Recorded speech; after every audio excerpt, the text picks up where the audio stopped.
तीन लोगों की जान चले गई, ये मजाक की बात नहीं है ये।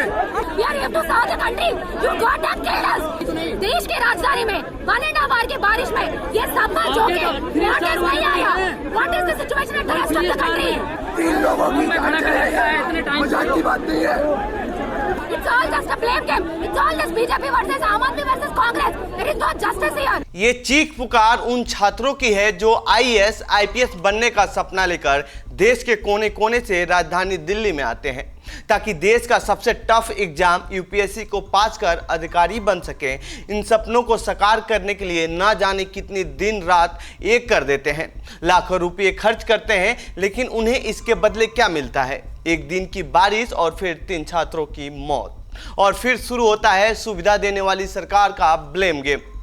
राव IAS कोचिंग सेंटर की बेसमेंट में हुई 3 छात्रों की मौत का जिम्मेदार कौन है?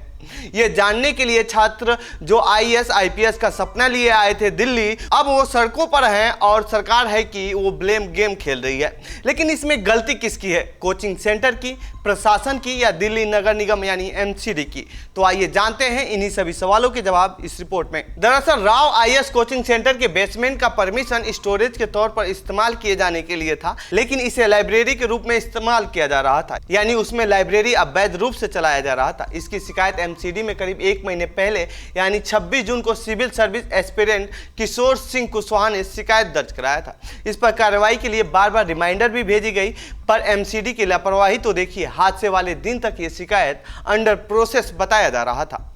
फिर 15 जुलाई और 22 जुलाई को निगम को रिमाइंडर भेजे गए थे, लेकिन नगर निगम ने कोई एक्शन नहीं लिया, और इसका नतीजा ये हुआ कि 3 छात्रों को अपनी जान गंवानी पड़ी। 3 छात्रों की मौत का जिम्मेदार कौन है? अब जब 3 छात्रों ने अपनी जान गंवा दी है तो दिल्ली की आम आदमी सरकार, केंद्र की बीजेपी सरकार पर ठिकरा फोड़ रही है। तो बीजेपी इसे आप सरकार की लापरवाही बता रही है।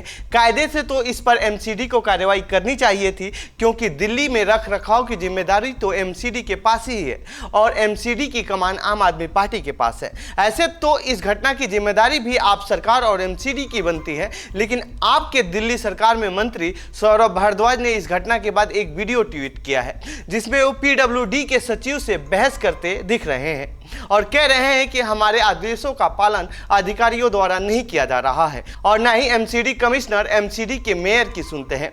यहाँ पर सभी अधिकारी LG के कहे अनुसार काम करते हैं। क्यों एक दूसरे पर आरोप लगा रही है आप बीजेपी? ऐसे में आप सोच रहे होंगे कि इसमें LG कहां से आ गए। जब आपकी राज्य में सरकार है और MCD का मेयर भी आपका है तो LG क्या कर सकता है? तो आइए वो भी जान लेते हैं। दरअसल राष्ट्रीय राजधानी क्षेत्र दिल्ली सरकार संशोधन विधेयक के अनुसार अब मुख्य सचिव ये तय करते हैं कि कैबिनेट का निर्णय सही है या गलत। यदि उन्हें लगता है कि कैबिनेट का फैसला गलत है तो वो उसे लागू नहीं करेंगे या फिर LG के पास वो फाइल बढ़ा देंगे।